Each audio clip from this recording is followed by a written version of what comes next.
Fala galera que já é inscrita no Pautas e Táticas ou que vai se inscrever assim que a caixinha de perguntas dessa semana acabar. Seja muito bem-vindo, você que é novo por aqui. Já seguiu o nosso Instagram do canal, o @Pautas em Táticas? Então, é lá que você faz as suas perguntas semanalmente, participa aqui, interage comigo, manda suas dúvidas e tal. E a gente vai respondendo aqui na medida do possível, né, as que não forem repetidas. Você pode mandar até 3 perguntas por pessoa. O pessoal aí que normalmente participa já tá ligado de tudo isso aí. Mas eu quero mais gente participando. Quero pessoas novas aqui mandando perguntas. Pessoas que ainda não participaram ou que acabaram de descobrir, quase não sai, o nosso canal, né? E sem mais enrolação, vamos começar então já com as primeiras perguntas de hoje.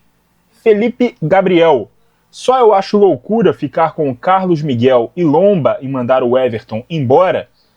Não, cara, não é loucura e com certeza não é só você que acha isso, tá? O Everton ele tinha mais um ano de contrato, ele já tá com uma idade bastante avançada, foi oferecido a ele mais um ano de contrato, né? Ou seja, até o final do ano que vem. O Grêmio chegou e ofereceu 3 anos, provavelmente ele será titular no Grêmio. No Palmeiras já está bem claro que eles seriam reserva, né, do Carlos Miguel. A gente pode entrar no mérito. O Everton não é mais goleiro do que o Carlos Miguel? Eu também acho que sim, beleza? Mas eu conheço alguns palmeirenses, né, um deles o Joab, inclusive, um abraço para ele que estudou comigo na faculdade durante 2 ou 3 períodos, né, e ele tinha essa opinião de que o Carlos Miguel merece mais a titularidade do que o Everton. Eu, olhando de fora, ainda prefiro o Everton, tá? Mas nessa questão de, ele vai ter mais tempo de contrato, ele vai ser titular em outro clube, e ele pediu para a diretoria para ser liberado, os caras fizeram isso. Eu vi uma entrevista da Leila, inclusive, né, falando sobre a falta de compensação, porque o Grêmio não teria como pagar essa multa, né, para poder tirá-lo do Palmeiras, então ele foi liberado de graça, praticamente. Enfim. E com isso, o Grêmio agora tem um excelente goleiro, né, de altíssimo nível, que é o Everton, e o Palmeiras ainda tem 2 bons goleiros e, inclusive, aquele que ele entende que seria o titular da temporada. Então, acho que a perda para o Palmeiras não será tão sentida. Embora eu concorde com você que o Everton é mais goleiro que o Carlos Miguel, sim, beleza? Água, tá, gente? Não é cachaça, não. Hoje eu não tô na cerveja, mas apesar de transparente, é uma aguinha geladinha.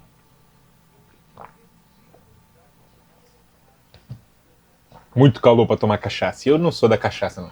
Eu sou mais da lourinha mesmo. Obrigado, Felipe. Eu acho que você só mandou uma, né? Por enquanto, essa foi a sua única. Francisco Teixeira: prefere pontas de lança tipo Pavlidis, de segurar a bola, ou de arrancadas ou procurar espaços?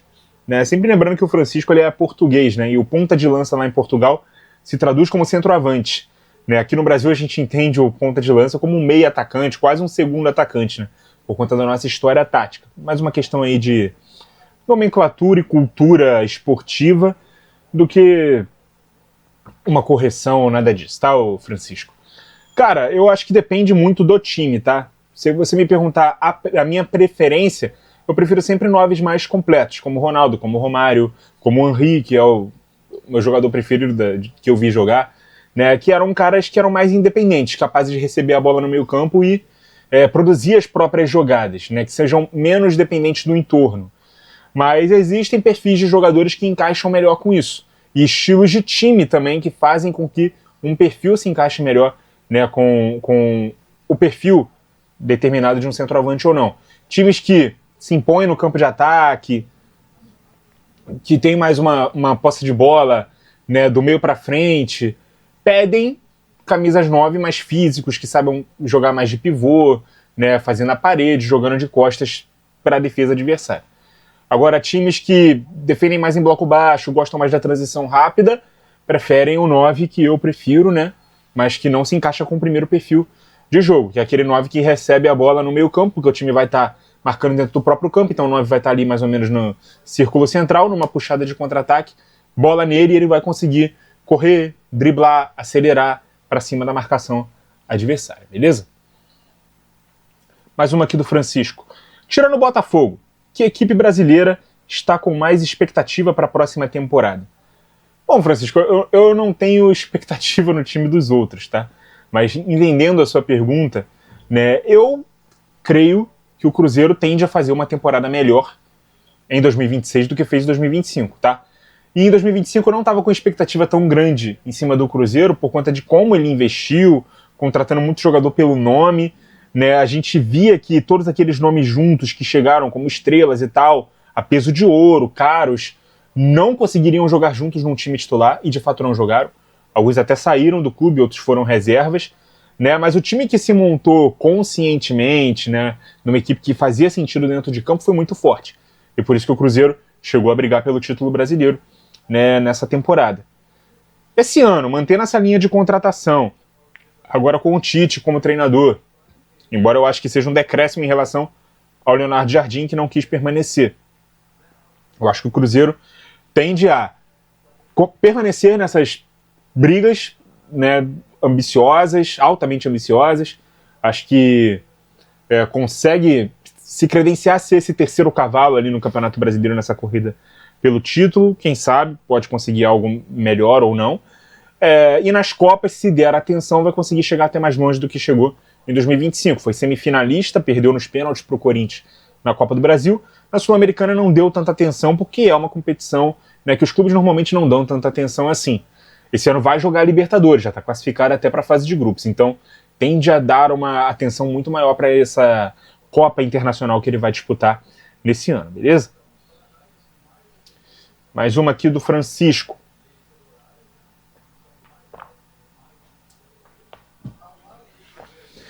Quando uma equipe comete erros de contratação e desperdício de dinheiro, a formação é a receita? Concorda? Formação de base, né, que se diz. Receita é tipo a solução. Cara, eu acho muito ruim quando isso acontece, mas normalmente isso é feito porque se você não tem dinheiro para contratar, né, e você não consegue ser criativo ali nas contratações, você acaba se reforçando com a base. Muitos times fazem isso, mas não é o cenário ideal para a base. Às vezes você consegue encontrar bons valores ali que se destacam nessa emergência, mas normalmente quando você usa jovens para poder apagar incêndio, para poder serem a solução dos problemas, normalmente você queima esses jogadores, tá? Então não é uma boa ideia, mas é corriqueiramente feito. Eu não diria que seria a solução ideal ou a receita, para usar uma expressão que você usou, não. Mas é isso. Obrigado, Francisco, pela sua participação. Topzera 1910. Se você fosse técnico, os pontas, toda vez que fizessem uma boa jogada e tivessem boas opções de passes e não tocassem, fossem fominhas e perdessem os gols, o que você faria? Ah, mano... Cara, eu tentaria treinar o máximo possível para que eles saibam fazer a tomada de decisão certa. Por exemplo, você usou uma situação de jogo aqui que, para mim, eu não concordo muito em relação aos pontas, tá? Eu acho que para tocar a bola tem um montão. Os pontas têm que ser aqueles caras que vão para cima, né, que tentam a jogada individual. Se for pro fundo, aí tem que cruzar. Se vê um companheiro livre, tem que passar a bola. Mas se não tiver uma situação onde o passe representa, né, transferir a posse de bola para um companheiro que está numa condição melhor do que a sua para poder fazer a jogada evoluir, cara, continua com a bola, parte para cima, dribla. É isso que eu pediria para os meus pontas, tá? Eu pediria que os meus pontas fossem fominhas.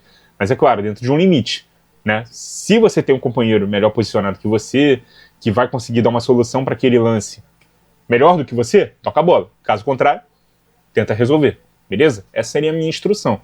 E aí, os erros cometidos dentro das partidas têm que ser remostrados para os jogadores para que isso se corrija nos treinos e nos próximos jogos eles não sejam cometidos de novo.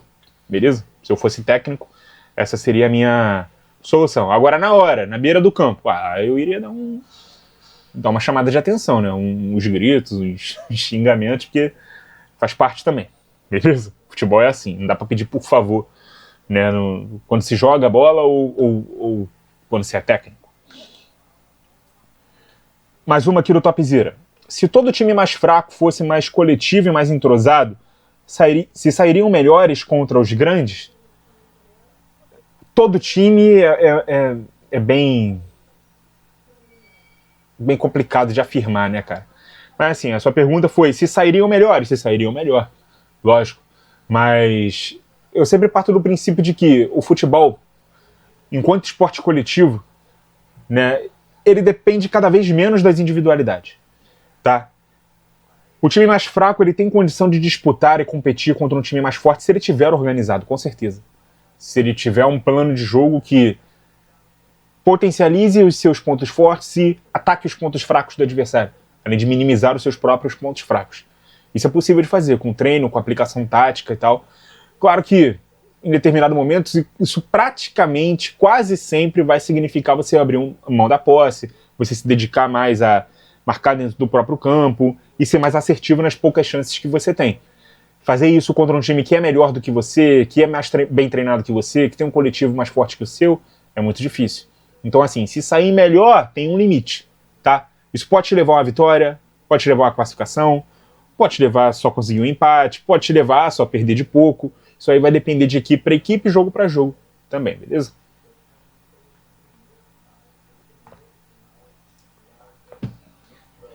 Mais uma aqui do Topzera. Essa foi a segunda, né? Qual time da Europa você iria se fosse o Bidon? Algum time que eu tivesse minutos para jogar, tá? Eu não me preocuparia em ir para time muito grande, né? Se fosse para eu ser reserva que tivesse pouco tempo de jogo, de bola no pé e tal. Né? Não tô falando nem sobre ser titular, mas que pudesse ser utilizado, entrar todo jogo e tal. Acho que a Liga Portuguesa é uma boa para ele. Eu acho que times, né, de meio de tabela na Espanha também é uma ótima porta de entrada para um jogador brasileiro com as características dele, né? Não adianta falar de Premier League e tal, porque os times lá investem tanto que eles têm duas seleções, né? Titular e no banco, praticamente todo time, né? Tem jogadores ali selecionáveis e aí fica difícil para o Bidon poder brigar por espaço lá. Campeonato italiano é um campeonato um pouco mais físico, assim como o francês, né? Não sei se seria uma boa. Campeonato holandês é um campeonato mais tático, né? Um campeonato onde se tem que seguir mais a risca ali, o posicionamento, o obedecimento ao treinador, ao plano de jogo, é um futebol de menos improviso. Os improvisos até ficam mais com os pontas do que para um meio-campista como ele. Então, eu acho que Portugal e meio de tabela da Espanha acho que seriam os melhores endereços para ele, beleza? Não adianta querer, não, vou esperar uma proposta do Chelsea, de um clube maior e tal, do Barcelona. Não é esse o caminho por enquanto. Obrigado, Topzera. André, Kylian Mbappé já pode ser considerado o maior ditador do século? Né, todo o carinho aí do André pro Mbappé. Cara, ele é um jogador que claramente tem um ego muito grande e eu acho que os clubes que ele já fez parte recentemente, né, o Real Madrid atualmente PSG, né, em tempos recentes, sabem disso. Né, é um cara que resolve muito problema em campo, faz muito gol e tal, mas é um cara que normalmente precisa que um time jogue em função dele. E é um cara que é centralizador também de decisões tomadas de elenco. Ele não é um cara de grupo, digamos assim, né? Eu não chamaria de ditador, tá? Mas eu chamaria de um cara, né, que tem um ego muito grande, né? E se ele não for a estrela do time, se o time não for moldado para que ele jogue, né, confortável, né, na posição que ele quer, né, preservado na fase defensiva, fazer o que ele quiser em campo, né, ter mais minutos do que os outros, não ser substituído, enfim, vamos ter problemas, né? Se a gente tem um jogador como esse, com essa personalidade, vamos ter problemas. Aí é preciso que o técnico coloque moral, né? A gente viu aí o exemplo no fim de semana com o Xabi Alonso, que inclusive pediu, né, para sair do Real Madrid, né, depois que o Real Madrid perdeu a Supercopa da Espanha, né, o Xabi Alonso pediu ali para se fazer o passilho, né, que é o tradicional saudação ali do time derrotado para o time vencedor, ou do time que isso pode acontecer também num jogo seguinte ao título de um time, né, o adversário faz ali a chamada guarda de honra, né, que é tipo um corredor para que os jogadores do time vencedor, o time campeão, né, passe ali no meio e receba os aplausos, o reconhecimento até do time derrotado, né, para fazer isso. O Xabi Alonso queria cumprir essa tradição e o Mbappé falou, não, vamos embora, né, vamos pro vestiário, não vamos fazer passilho nenhum. E os jogadores foram mais com o Mbappé do que com o Xabi Alonso. Tinha que fazer passilho ou não, era o correto a fazer, foi uma atitude de mal perdedor, isso aí é outro debate, tá?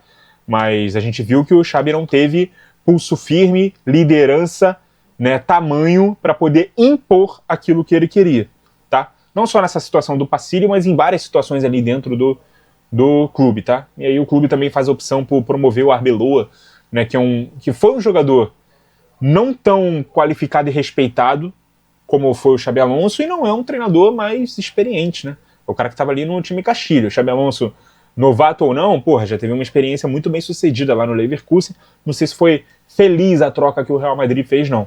Mas estava provado que com o Xabi, controlar Mbappé e um vestiário que tinha vários outros jogadores ali insatisfeitos com as tomadas de decisão do Xabi, não iria acontecer. Tá? Então acho que foi mais. E o Xabi teve a humildade de perceber isso e pediu o boné para sair.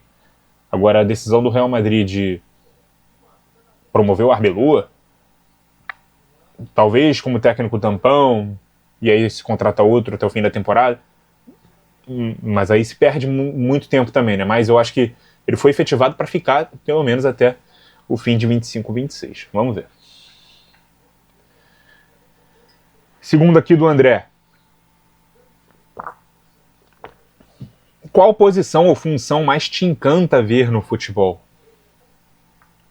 Cara, antigamente eu gostava mais do camisa 10 e tal, né? Mas hoje em dia se perdeu tanto essa questão do camisa 10, hoje em dia o futebol pede tanto meio-campistas mais completos, que eu acho que o meio-campista que consegue fazer tudo muito bem, né, ele me ganha. Né? É um jogador que consegue flutuar em várias partes do campo, né, ser útil ofensivamente, ser útil defensivamente, né, se apresentar como opção de passe, carimbar a bola o tempo todo, né, fazer o passe inicial numa saída de bola, fazer um passe final, né, numa construção de jogada, né, o passe da assistência, o passe da pré-assistência, o passe longo e tal. Alguns jogadores que têm esse perfil hoje em dia: Vitinha, Pedri, Barella, Kimmich, quem mais a gente pode citar?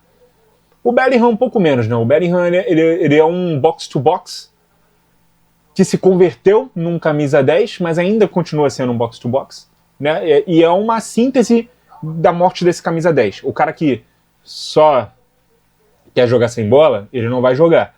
Você coloca um jogador que tem uma virtude, uma pisada na área boa para jogar nessa posição, porque sabe que no sem bola ele vai poder te ajudar também, defensivamente falando. Então talvez dê para se encaixar aí também. Valverde também é um outro cara que consegue flutuar em várias posições ali do meio campo, né? Um cara que, se precisar jogar mais por dentro numa dupla de volantes, ele joga. Se precisar jogar, né, mais aberto como um winger, como um falso ponta, ou como um ponta de segunda linha de 4, ele consegue jogar. Se precisar jogar de lateral direito, apesar dele não gostar, ele joga também. Então é um cara, né, bastante versátil. Enfim, esse perfil de jogador, né, tem me agradado mais hoje em dia, beleza? A terceira aqui do André. Se você pudesse evitar um gol que um time sofreu na história, qual gol seria e por quê? Rapaz, ia ser difícil, hein? Evitar um gol. Mas provavelmente algum gol que o Botafogo levou, né? Que eliminou ele de algum jogo e tal, de algum campeonato. Por exemplo, se não tivesse tomado aquele gol do Nuno na última Copa do Brasil, provavelmente o Botafogo teria avançado de fase, né? E aí vai saber o que iria acontecer, né? Mas, porra, não sei se é esse gol que eu evitaria, não. Talvez eu evitaria o segundo gol do Palmeiras naquele 4-3, vai? Porque sem aquele segundo gol, com o tempo que o jogo estava transcorrendo, né, eu acho que não haveria tempo nem ânimo o bastante para o Palmeiras conseguir a virada naquele dia. Então, talvez se eu evitasse o segundo gol, o Botafogo teria saído vencedor naquele jogo, provavelmente não teria perdido o título no final. Mas, pensando melhor, talvez também o 2024 do Botafogo não teria acontecido. Tá? Acho que o 23 foi necessário para o 24 acontecer. Talvez o 24 fosse mais parecido com o que foi 25 no fim das contas. Cara, muito difícil essa pergunta, mas citei aqui 2 gols aqui que poderiam ser, tá? Esses gols aí evitáveis. Se eu quiser citar um da seleção brasileira, o gol da Croácia, né? Naqueles 4 minutos finais e tal, mas aí vai saber o que iria acontecer contra a Argentina na semifinal. dependendo da pancada que o Brasil possivelmente tomaria, seria até pior, tá? Enfim. Valeu, André. João Destro 77. Se fosse treinador, você seria mais pragmático ou idealista? Seria pragmático, cara. Se você entende a palavra pragmático como eu entendo, tá? O pragmático é o cara que pensa jogo a jogo. Pensa o jogo em relação ao adversário, as condições que o time tem, é um cara mais estratégico, né? E o idealista é aquele cara que, né, eu penso o jogo desse jeito e ponto. Não, eu seria um cara mais maleável. Tentaria entender que tipo de elenco eu tenho, né, que tipo de munições ele me dá, né, como eu posso potencializar os meus melhores jogadores e fazer um time que coletivamente faça sentido. E aí, jogo a jogo, a gente pode ir ajustando. Pô, eu jogo de uma forma que dentro, né, desse plano de jogo aqui, as virtudes que o adversário tem podem explorar alguns pontos fracos que essa plataforma que eu estou usando, que esses jogadores que eu escolhi, né, podem me dar. Então eu posso fazer aqui uma troca pontual ou outra e tal, enfim. Eu seria esse cara, tá? O cara que pensa mais estrategicamente e que se permite mudar de vez em quando. Claro que eu tenho as minhas convicções táticas, principalmente em relação a variações, mas eu tentaria chegar nessas variações, né, no mundo ideal, dentro de plataformas e movimentos simples, que os jogadores podem sair de um ponto de partida para um outro ponto, numa variação, seja ofensiva como defensiva, de uma forma mais facilitada. Beleza? Então sempre respeitando as características dos jogadores para poder formar, né, um time viável para se jogar. Essa seria a minha linha de trabalho.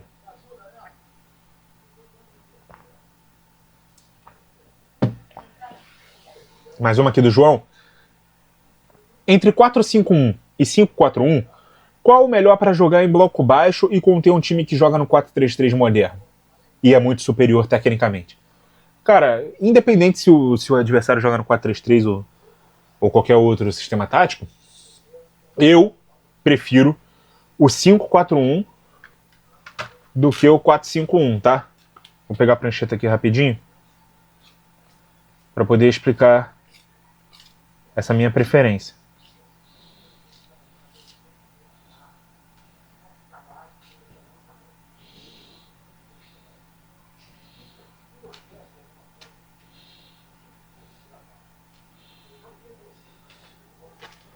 Vocês devem estar conseguindo ver, né?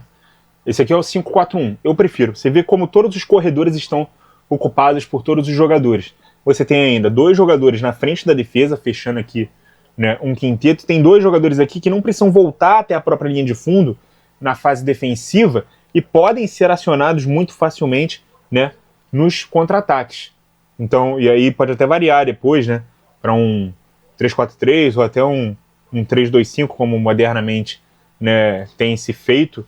Então eu prefiro o 5-4-1 para se defender do que um 4-5-1. Porque no 4-5-1 você normalmente vai ter esses laterais mais contidos, tendo que defender, né, a extensão da grande área, e aí no momento de linha de fundo, o ponta é que vai ter que voltar, recuar para poder ajudar aqui na marcação, voltar para a linha de fundo, e olha quanto espaço ele vai ter que correr depois de novo numa puxada de contra-ataque.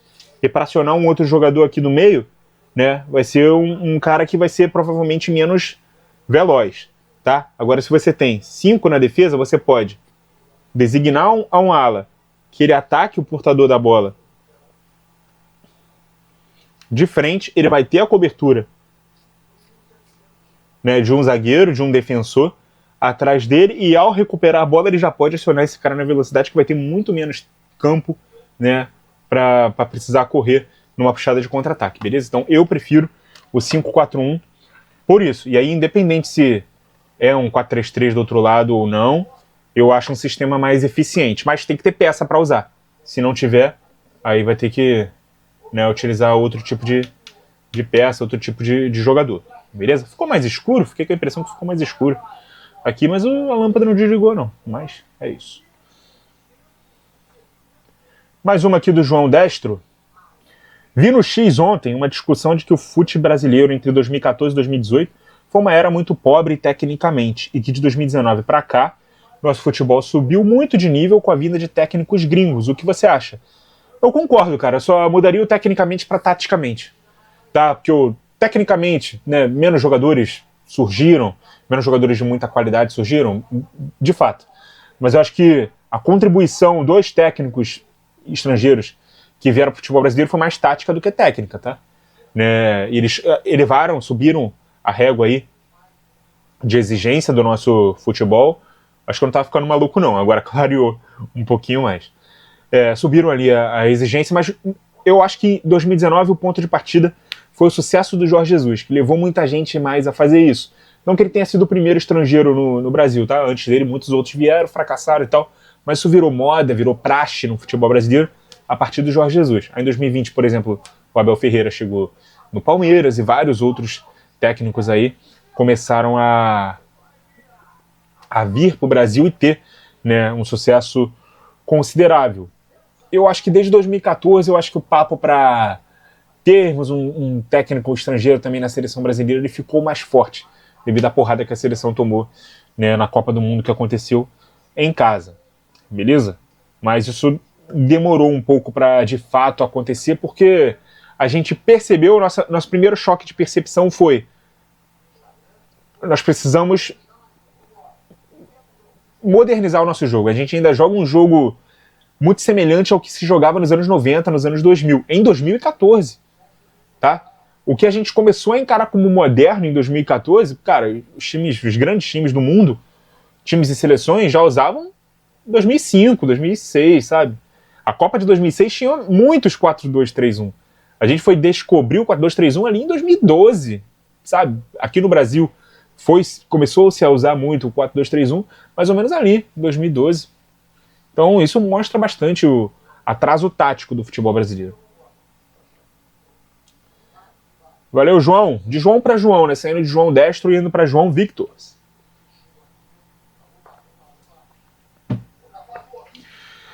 Você acredita que o modelo do Pep está ficando saturado? Precisa sair de uso por uns anos? Não, cara. Eu acho que isso aqui é uma discussão muito boa em relação ao que se entende com o que o Guardiola faz e o que tentam copiar dele, tá? É o Guardiola e o guardiolismo.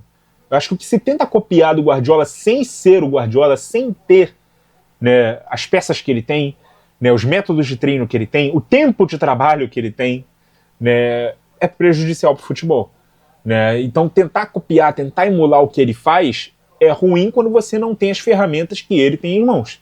Beleza? Tanto de material humano, quanto de tempo, né, quanto de tudo, né, financeiramente falando, né? Então ele tem ali as melhores condições possíveis para fazer o que ele faz, tá? Não adianta tentar copiar sem essas condições.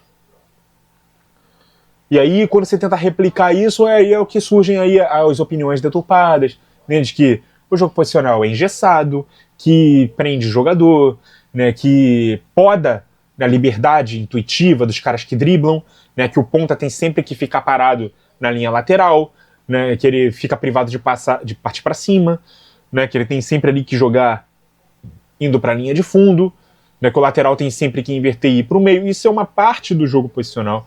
Isso são detalhes de um time ou outro que o Guardiola montou. O próprio Guardiola ele não usa os mesmos métodos, as mesmas bases táticas. Claro, ele tem um alicerce ali, ele tem uma filosofia macro de jogo e vários detalhes micro que ele vai mudando.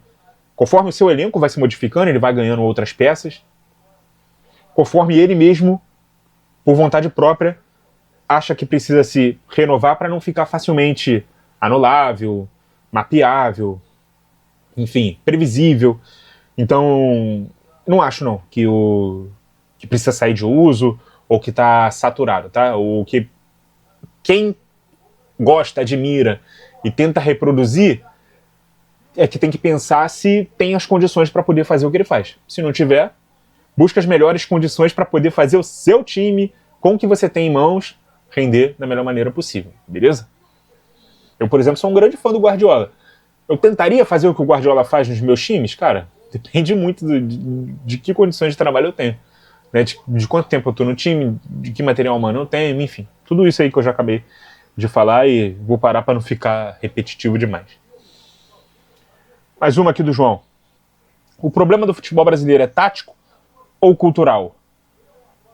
Cara, já foi já foi as duas coisas, tá? Hoje em dia, eu acho que tá começando a se resolver a parte da cultura, tá? A parte tática, eu acho que a gente já melhorou bastante, o nível do Campeonato Brasileiro tá bem legal de pelo menos uns 3, 4 anos pra cá, tá? E culturalmente as pessoas têm aberto um pouco mais a mente, tá? Pra entender que a escola brasileira ou qualquer escola nacional perdeu espaço para um futebol globalizado. Ah, quer dizer que todo mundo joga a mesma coisa? Não. O futebol continua plural. Mas existem modelos que não vão seguir uma linha de um estereótipo, né, de como um país historicamente jogou. Qualquer país, qualquer nação, qualquer posição, qualquer função pode surgir, né, em qualquer lugar do mundo. Tá? Pode fazer, pode reproduzir o futebol que já foi estereótipo de qualquer lugar. Beleza? Isso é que a gente fala com globalizar. Ah, a gente perdeu a nossa essência, o nosso futebol, os laterais que voavam. Isso não aconteceu porque a gente está copiando o que os caras fazem. Isso aconteceu porque a demanda do jogo moderno, mundialmente falando, pediu por isso. Beleza? É isso. Terceiro aqui do João. Até que ponto o jogo de posição limita a criatividade individual? Eu acho que eu meio que já respondi essa pergunta, né? A partir do momento que ele é mal utilizado. Tá? O princípio de qualquer sistema tático, quando ele é montado, ou de qualquer filosofia de jogo, de qualquer plataforma, qualquer ideologia, é potencializar as características dos jogadores, não é podar, não é fazer se adaptar. Sempre que isso acontecer, é porque ela está sendo mal utilizada. É isso. Valeu, João. Araújo Juliano 12. O Xabi Alonso deixou de ser técnico do Real por não saber controlar o vestiário? Já respondi, né? Já falei, desculpa, Juliano, mas eu já respondi a sua pergunta hoje, inclusive, né? Indiretamente falando. Mas sim, não soube controlar o vestiário. E aí, quem seria o nome ideal para o Real Madrid? Será que tem um nome ideal aí no mercado? Eu acho que o Klopp cairia como uma luva, mas o Klopp não está mais trabalhando como técnico, né? Pelo menos já não até segunda ordem. Então, não sei, cara, quem seria ideal, não. Teve um papo de... Eu acho surreal, tá? O Luiz Henrique abandonar o PSG para treinar o Real Madrid seria uma reviravolta gigante na história dele, né? Porque ele foi jogador do Madrid, foi chutado, entre aspas, de lá, foi pro Barcelona, né? Teve muito sucesso no Barcelona, né? Declarou amor ao Barcelona, depois ele se torna técnico do Barcelona, e aí vai ser técnico do Real Madrid, cara, o que vai ter de torcedor colher bravo se isso acontecesse seria uma enormidade, mas também seria um cara que encaixaria muito bem. Eu acho que o Real Madrid precisa definitivamente de um cara de tamanho tão grande quanto, ou até maior do que os caras, tá? Quer ver um nome que a curto prazo, curto mesmo, porque ele não é um técnico de muito longo prazo, que eu acho que daria certo, Antônio Conte. Ah, mas ele joga numa filosofia de jogo, cara, ele se mostrou um cara bem adaptável, tá? Ele tem a preferência pelos três zagueiros, sim, mas no próprio Napoli não é uma regra que ele use os três zagueiros. Ele tem variações que caminham para isso, uma saída de três, uma manutenção de três defensores, né, no momento ofensivo, né, mais próximos ali do próprio campo do que do adversário. Com certeza, ele ainda continua fazendo isso. Mas já provou que não é uma regra, uma exigência que ele sempre jogue com três defensores, três zagueiros atrás. Então, poderia dar certo, tá? É um cara que costuma bater de frente com muita gente. Ou daria um choque absurdo e os caras que entrassem em conflito com ele não abaixassem a cabeça e pediriam para sair do clube, ou daria muito certo e ele seria o grande líder de um time. Ele é um técnico muito subestimado. Ele, para mim, é um dos melhores do mundo ali, top 5 com certeza. A terceira aqui do Juliano. Arteta é o melhor técnico da atualidade? Eu acho forçado demais, tá? Tem gente que ama, tem gente que odeia, tá? Eu gosto. Eu acho... Eu acho que ele tem ideias muito boas, aplicações muito boas. Tem gente que gosta de reduzir o Arsenal a bola parada. Não acho. Eu acho que... Até porque a bola parada não é nem responsabilidade dele, né? É de um outro maluco lá dentro da comissão técnica do Arsenal. Um outro profissional, né? Mais respeitosamente dizendo. Enfim. Eu gosto do Arteta, mas melhor técnico ainda não. Até porque ele é um cara que bebe da fonte do Guardiola e o Guardiola ainda está em atividade. Então, se você for me perguntar o melhor técnico da temporada, talvez, pode ser, junto com o Kompany ali, né? Tô gostando do Gasperini na Roma, tô gostando do Fábregas no Como, tô gostando menos do que na temporada passada, mas tô vendo um time caminhando para se tornar mais ou menos o que foi na temporada passada. O Flick, no Barcelona, né? O próprio Luiz Henrique no PSG também não tá fazendo uma temporada tão brilhante não, já foi eliminado na Copa da França. Até onde eu vi não era líder na Ligue 1. Mas tá claro que também é um dos técnicos brilhantes aí em atividade, na atualidade, enfim. Quando eu tava falando sobre nomes ideais ali pro Real Madrid, o Enzo Maresca, ele tá na pista aí, né, que foi demitido do Chelsea. Quem não gosta de jogo posicional não vai achar que é uma boa pro Real Madrid, essa vertente. Acho que o Real Madrid encaixa mais com times mais funcionais do que posicionais. Talvez, mas... cara, eu tentaria. Seria muito tentador levar ele pra lá. Para tentar extrair o melhor desses caras. Valeu, Juliano. Agora é Gabriel Baltazar. O que acha de uma possível ida do Alisson pro Corinthians? Alisson, que era do São Paulo? Ou que é do São Paulo? Eu não vi nada sobre isso. Eu ainda tô me questionando se é esse Alisson mesmo. O Alisson goleiro não me faz... Não acho que não faz sentido. Acho que o Liverpool não se desfaria dele, não é uma carência do Corinthians. Então imagino que seja o Alisson, né, que era ponta, virou meia, depois virou volante ali. Cara, o Corinthians perdeu o Maicon, né, alguns corintianos não gostavam dele. Tem ainda ali o Ranieri, o Martinez, Bidon. Ter o Alisson ali seria um acréscimo de qualidade. Se fosse Alisson que você está falando, seria um acréscimo de qualidade, uma opção melhor para o elenco. Mas não acho que mudaria de patamar o time do Corinthians, tá? Não acho que seja esse tipo de atleta. Mais uma do Gabriel.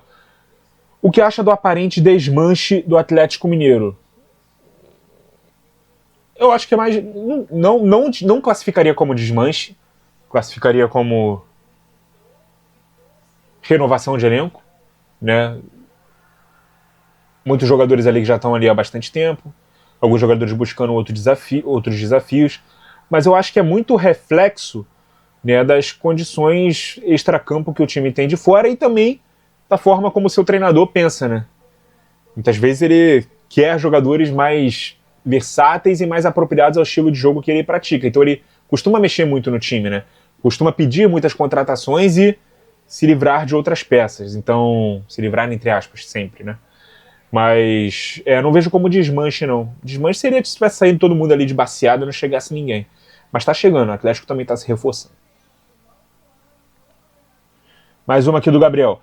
O Brasil teria evoluído mais se não fossem convicções que duraram muito, como o Quadrado e o Losango? Cara, com certeza essas plataformas elas duraram mais do que deveriam, né, internacionalmente falando, inclusive. Mas eu acho que elas ainda são úteis. O problema é que a gente continuou jogando. O problema não é o Quadrado ou o Losango, tá? O problema não é a plataforma em si. O problema não é o sistema tático em si. Não é isso que vai fazer ser moderno ou ser ultrapassado. O problema é a falta de variação e se jogar sempre do mesmo jeito. Sempre com o lateral indo pro fundo, né? Sempre defendendo com volantes que só fazem cobertura do lateral ou protegem zaga. Sempre com dois meias ali, um meio atacante, um meio armador. Um centroavante e um segundo atacante. Sem amplitude. Né? Time muito espaçado. Isso tudo ficou ultrapassado. Tá? E isso você pode ver no 4-2-3-1, no 4-1-4-1, no 3-5-2, no 3-4-3, no 2-3-5, 3-2-5. Qualquer plataforma, você pode ver os mesmos erros. Tá? Só que o futebol de hoje pune se você cometer esses erros. Tá? Você pode usar o 4-2-2-2, inclusive hoje. Você pode usar o 4-3-1-2, inclusive hoje. Só que você tem que ter ali variações que façam esses sistemas serem viáveis. E variações que encaixem com as características das peças que vão ter esse sistema como ponto de partida. Se você não tiver tudo isso, aí ele vai ficar inutilizável, inaplicável para o futebol de hoje. Beleza? Valeu, Gabriel. Lucas Emanuel Oliveira. Cruzeiro vai incomodar o Flamengo e Palmeiras no ano? Como eu disse, eu acredito que sim. Eu tenho perspectiva, projeção de que o Cruzeiro vai continuar sendo ali o principal desafiante ali de Flamengo e Palmeiras. Segunda do Lucas. Essa crise do São Paulo pode ser vista como mal necessário? Expor o que acontece no clube para ele se reorganizar assim como o rebaixamento dá essa chance? Tem gente que gosta de olhar o copo meio cheio desse jeito, né? Mas acho que o torcedor nunca vai olhar. O torcedor quer ver a coisa se resolver, a casa sendo arrumada, assim que o time precisa enfrentar um rebaixamento, né? Queda de receita, queda de público no estádio, patrocinador pagando menos, cota de TV, espaço na mídia, tudo isso aí é prejudicial. Né? Jogadores querem ir embora porque não querem jogar uma Série B, você tem menos poder de atração para poder ter um time forte no outro ano. Aí quando você sobe, a sua primeira missão é continuar se mantendo, porque você não teve o orçamento da Série A no ano anterior, e você vai enfrentar vários adversários que estão tendo de anos e anos e anos seguidos. Tá? E você sempre vai ser olhado com desconfiança ali. Pô, esse time acabou de voltar para a Série A. Se você é um jogador de elite, você topa ir para esse time só por causa da camisa? Não. Você vai pensar duas vezes ali antes de querer fazer isso. Pode ser encarado como um mal necessário se as coisas acontecerem, se a casa de fato for arrumada. Se não for arrumada, os problemas serão repetidos e o São Paulo vai ficar nesse ioiô, né? Vai ser aquele time que vai enfrentar outros rebaixamentos. Mas eu acho que o grande X da questão é não precisar cair e arrumar a casa, tá? Se conseguir arrumar a casa sem precisar cair, aí vai ser o mundo ideal ali pro São Paulo. Porque no fim das contas, cara, a crise do São Paulo é muito na questão política. Muito na questão política. Muito na questão de quem administra. Não acho que sejam problemas de dentro do campo para fora. Especialmente fora. Dentro do campo, o elenco tenta ser blindado ali, tentar não deixar as coisas atrapalharem, e acaba atrapalhando, lógico. Até porque se você tem um ambiente de caos, você não consegue ter paz para poder ter um projeto de futebol vencedor, promissor e tal. Mas eu acho que o São Paulo em si, eu acho que dos grandes clubes brasileiros é o que está mais perto de cair hoje, tá? É o que está mais próximo ali pela crise que está vivendo, é o que está mais ali com a expectativa de fazer um campeonato brasileiro ruim e tal, e quem sabe enfrentar um rebaixamento. Mas pode não acontecer também. Pode fazer um campeonato bem seguro, como tem feito nos últimos anos, meio de tabela, brigar ali por vaguinha na Libertadores que pode sobrar, né, com time já classificado dentro do G4, do G6, enfim. Isso aí quase todo ano acontece. Quase nunca a gente tem G6, quase sempre é G7, G8. E nessa o São Paulo muitas vezes tem se aproveitado e tem conseguido aí, né, prêmios que são mais do que ele tem feito para merecer, inclusive. Então falar em rebaixamento, quando começa a se falar em rebaixamento, é para coçar a cabeça e ficar preocupado. Mas eu acho que é fundamental que se arrume a casa para que essa palavra não passe a fazer parte do dia a dia, do cotidiano, né, do vocabulário de quem está dentro ali do tricolor. Beleza? Mais uma aqui do Lucas. Cara, tem 3 balõezinhos. Eu não sei se é uma pergunta só. Se for mais de uma, eu vou ter que deixar uma de stand-by, tá? Mas vamos ver. A passagem do Cristiano pelo Real Madrid foi gigantesca. Champions, Ligas e Copas. Mas no último título do Madrid, na Liga, o Vinícius igualou os títulos do Cristiano. O foco na união, diretoria, jogadores, ou é o que sobra porque o Barcelona não dá brecha? Não entendi, cara. Vou ler de novo aqui porque eu não entendi esse finalzinho da pergunta. Se deu uma contextualização longa, e aí no final da pergunta, por exemplo, não tem nem interrogação. Vamos lá. A passagem do Cristiano pelo Real Madrid foi gigantesca. Champions, Ligas e Copas. Mas no último título do Madrid, na Liga, o Vinícius igualou os títulos do Cristiano. O foco na... Deixa eu clicar aqui para ver se tem outra palavra aqui escondida. O foco na Champions é uma união diretoria-jogadores ou é o que sobra porque o Barcelona não dá brecha? Entendi. Acho que a sua pergunta é se o Real Madrid deveria focar na Champions para salvar a temporada porque a Liga, né, praticamente já é do Barcelona. Não vejo dessa forma não, mano. Porque, cara, vamos falar bem a verdade. Crise no Real Madrid é ficar 2 jogos sem ganhar. Crise no Real Madrid cair na Champions antes da semifinal. Crise no Real Madrid é ser terceiro colocado no Campeonato Espanhol. Porque crise no Real Madrid é ganhar só de 1-0 ou ganhar jogando mal. Isso é a crise no Real Madrid, pô. É um time que não conhece crise, cara. Não conhece. Afirmo categoricamente que o Real Madrid não conhece o que é crise. Não sabe o que é crise. Tá? É um time que se espera sempre a excelência, e quando a excelência não chega, você liga o sinal de alerta. E é o que está se passando agora. O Real Madrid foi eliminado da competição que claramente é a terceira prioridade da temporada, que é a Copa do Rei. Ok. O Real Madrid ainda é vice-líder do Campeonato Espanhol, pode buscar o Barcelona, não vejo o Barcelona tão desgarrado assim, não. Tá? E a gente sabe que o Real Madrid vai pontuar bastante, vai ter muito jogo aí que ele vai jogar mal e vai ganhar. O Barcelona vai ter jogo que eventualmente vai tropeçar, e nisso a distância pode ir diminuindo ou aumentando e tal. É uma corrida de 2 cavalos, com um terceiro cavalinho ali sendo o Atlético de Madrid.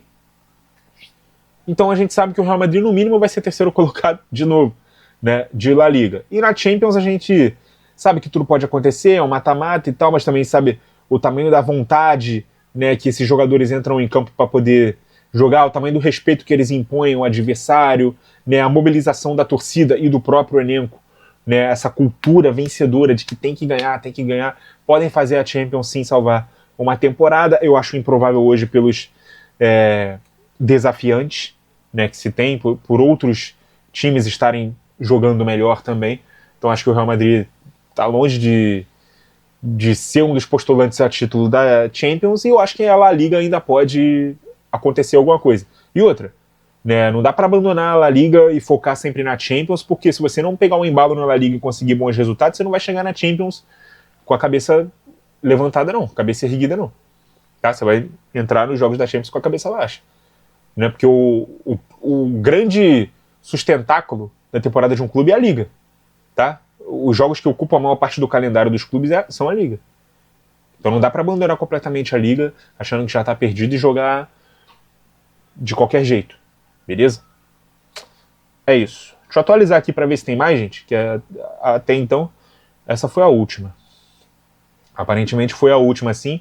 Até já ultrapassou do horário aí que eu deixei a caixinha no ar, e tem 47 minutos de vídeo, então agradecendo muito aí a vocês que participaram nessa semana. Semana que vem tem mais. Eu sempre deixo o convite aqui, né? Às vezes eu falo, porra, não vou convidar mais não, porque quando eu não convido é que aparece. Mas talvez tenha gente nova aqui que, porra, sempre é válido fazer o convite. Sigam o Instagram do Pautas e Táticas. Fiquem atentos aos stories, para quando eu deixar a caixinha, normalmente nas quintas-feiras, vocês mandarem até 3 perguntas na sexta. Eu gravo o vídeo respondendo, já posto na própria sexta-feira mesmo. Quando tiver uma exceção ou outra, eu aviso, né, com antecedência, pra gente ver aí quando muda o dia da caixinha. Mas por via das dúvidas, segue lá no Instagram, quando aparecer lá nos stories que tem post, você vê lá se é a caixinha e deixa até 3, tá? Por pessoa, que eu vou responder todas aqui que não forem repetidas, beleza? Muito obrigado a você que acompanhou o vídeo até aqui. Continue ligado no Pautas e Táticas. Se inscreva se você não for inscrito. Assista outros vídeos se esse não te convencer, né, que eu mereço a sua inscrição. Se você gostar do meu conteúdo, compartilha com os amigos, seus grupinhos aí de futebol no WhatsApp. Enfim, difunda a palavra do Pautas e Táticas para ajudar a gente a crescer, beleza? Até a próxima. Bom fim de semana.